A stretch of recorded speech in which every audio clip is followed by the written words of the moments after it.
আসলে ওরা মেয়ে, মেয়ে বলে ওদের ওপর অত্যাচার করা যায়।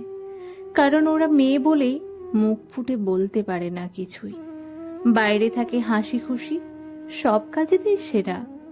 একটু খোঁজ নিয়ে দেখো, এরাই আবার ভেতর ভেতর হাজার কষ্টে ভরা। নোংরা ছোঁয়া, নোংরা কথা সইছে তারা রোজ। তবু এই সভ্য সমাজ নেবে না তাদের খোঁজ। স্কুল হোক বা অফিস কলেজ, সব জায়গায় নাকি সেরা। এই সেরার নামেই সভ্য সমাজ আজ ধর্ষকেতে ঘেরা। আইন কানুনের চোখে বুঝি কাপড় বাঁধা আছে, তাই না? তাই তারা দেখতে পায় না কিছুই। তাই বুঝি আজও ধর্ষিত হয় 10 বছরের শিশু। এই সমাজের সম্মান বলতে নারীর নেই কিছু আর আজ। আবার এই সমাজেই নাকি মা দুর্গা পরেন পুজোর সাজ। সত্যি, কি অবাক বিষয় না?